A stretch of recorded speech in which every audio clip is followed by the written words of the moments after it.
விநாயகர் பெருமாள் துணை, அங்காள பரமேஸ்வரர் துணை, ஏழுமலையான் துணை. தயவு செய்து நல்லா உலகம் முழுவதும் சொல்கிறேன், போராமல் பிடிச்சவன் ஒருத்தரை அடித்து சாப்பிடணும்னு நினைக்கிறவனாகட்டும், அடுத்தவன் உழைப்பை தின்னு வாயணும்னு நினைக்கிறவனாகட்டும், ஏமாந்தவன் குடும்பத்தில் மண்ணள்ளி போடுறவன் எவனுமே வாய முடியாது.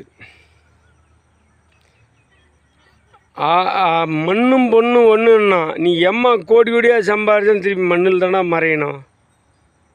அந்த சொத்து சுகம் கூட வராது. ஏன் அது நேர்மையோடு உனக்கு உண்டானது என்னவோ அதோட போய்க்க வேண்டித்தானே. நன்றி கெட்ட ஜென்மம், ஏமாந்தவங்க சொத்தை பறிக்கிறதும் ஏமாந்தவங்க வாயில் மண்ணை போடுறதும் இதாண்டா இந்த தமிழ்நாடு முழுவதும் போய்ப்பு. நாட்டில் பூரா ஏமாந்தவனை எவனாக இருந்தாலும் அழிக்க நினைக்கிறீங்க பாரு. நீங்கள் விருத்திக்கு வர மாட்டேங்கடா ஜென்மத்துக்கும். நல்லவனுக்கு துணைப்போ நாடு நல்லாயிருக்கும், கெட்டவனுக்கு துணைப்போ நாடு நல்லா இருக்குதுடா.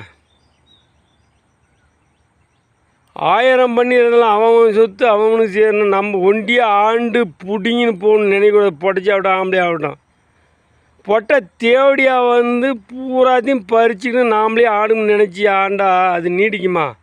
நல்ல நேரம் ஆடலாம், கெட்ட நேரம் வந்தால் ஒன்று அழிச்சிடும் சுத்தமாக. உன் பிள்ளை கூட ஒட்டாதிரி. ஏன் அப்படி ஐயிற? கடுகு வத்தினாவது உழைச்சவங்களுக்கு கொடுக்கணும்னு எண்ணம் இருக்கணும் மனசில். நாமளே வாரி அடிச்சுட்டாக்கா மண்ணில் கூட துணி கூட இல்லாத கீச்சு போடுவோம்.